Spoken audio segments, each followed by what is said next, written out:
السلام علیکم. I am your teacher مس حمیرہ جمیل، اور آج ہم 10ویں کلاس کے ایک سبق نظم حمد کی تشریح کریں گے.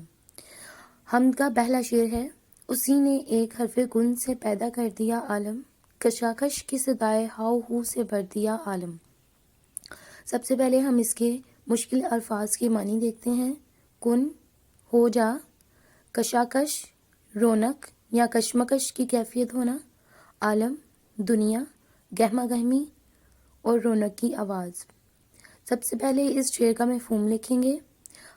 شاعر اس شعر میں کہتا ہے کہ اللہ تعالیٰ نے اس کائنات کو کن کہہ کر پیدا کیا اور مختلف آوازوں سے اس کی رونق میں اضافہ کیا ہے.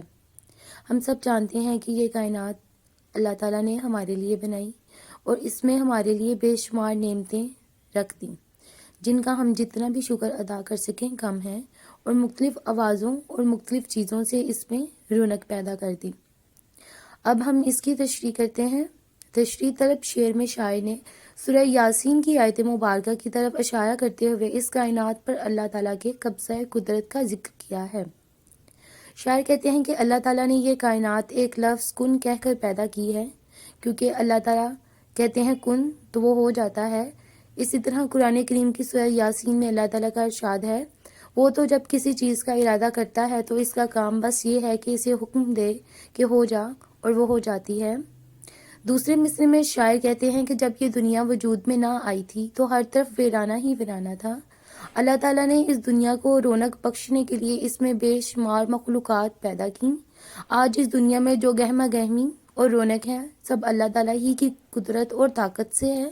چنانچہ اس دنیا اور اس کی تمام مخلوقات اللہ تعالیٰ کے اس ایک حرف کن کا نتیجہ ہے. ڈیئر اسٹوڈنٹس، جیسا کہ ہم جانتے ہیں یہ کائنات اور اس میں موجود تمام اشیاء اللہ تعالیٰ کی پیدا کرتا ہیں، اور اللہ تعالیٰ ہی تمام مخلوقات کو رزق دینے والا اور ہر چیز پر قادر ہے.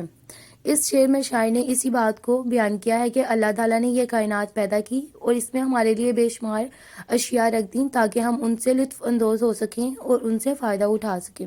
اور اللہ تعالیٰ جب کسی کام کو کرنے کا ارادہ فرماتا ہے تو وہ بس ایک حرف کن کہتا ہے اور وہ چیز ہو جاتی ہے، کیونکہ اللہ تعالیٰ کے دائرہ اختیار سے کوئی چیز بھی باہر نہیں ہے. ڈیئر اسٹوڈنٹس، امید ہے کہ آپ کو اس شعر کی تشریح کی اچھے سے سمجھ آ گئی ہوگی. اب آپ اسے اپنے الفاظ میں کریں.